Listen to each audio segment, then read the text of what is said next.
There's no doubt that navigating your way through childhood is an absolute minefield.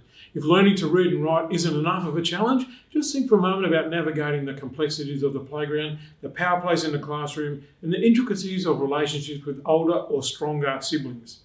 You must have created self-defense mechanisms to keep you safe.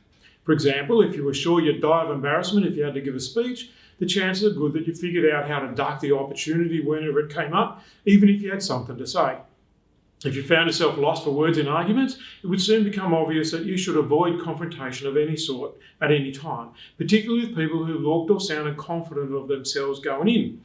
If people laughed when you answered a question in class, it's simple to fix. Just don't put your hand up for anything. Don't volunteer an opinion. Don't say what you think.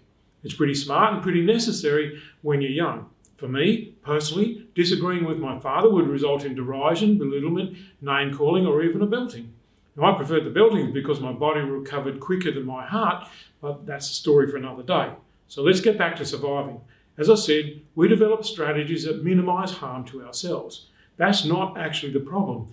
The real issue is that a strategy developed by a 6-year-old will lose its effectiveness as time passes.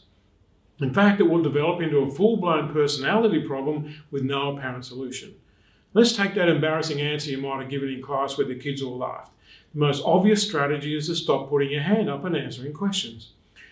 What does that develop into? Well, typically it'll graduate from shyness to not volunteering for anything. From there, it could go 1,000 different ways, but let's say that it develops into not being sure what your opinion is. That automatically morphs into not taking a stand when you know that you should. Then it slowly shows up as self-loathing because you know that you're morally weak.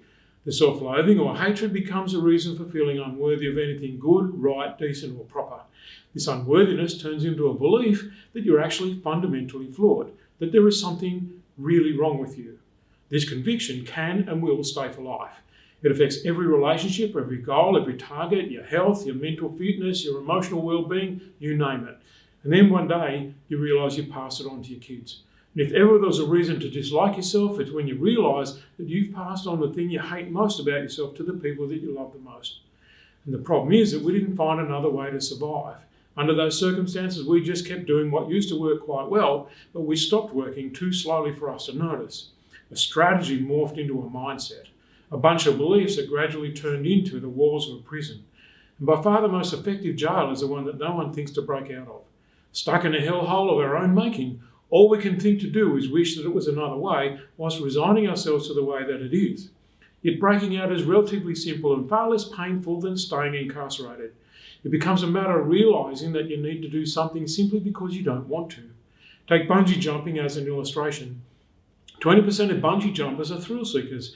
They love the adrenaline rush that most of us feel uncomfortable having, but they're over it in 20 minutes. They need to jump again, and even then, they need to spice it up to get the same rush. So they jump backwards or upside down or strapped to a friend or whatever it is. But 80% of bungee jumpers are tourists, taking up a once-in-a-life opportunity. Take a look at them 3 months later and they're different. Something has fundamentally changed permanently. And here's the thing, the kicker, the insight. They feel differently about themselves because what they did was the thing that they thought they could not do. It's a breakthrough against ourselves that we treasure the most. People change when they give the speech that they previously thought was impossible.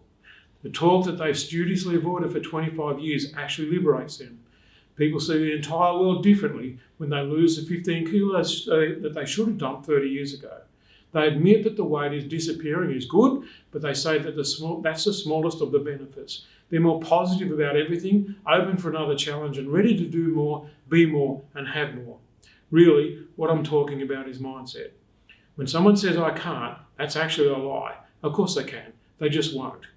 Once somebody says I have to, even though I don't want to, the steps in the journey simply become a procession. Therefore, your mindset is your most precious possession.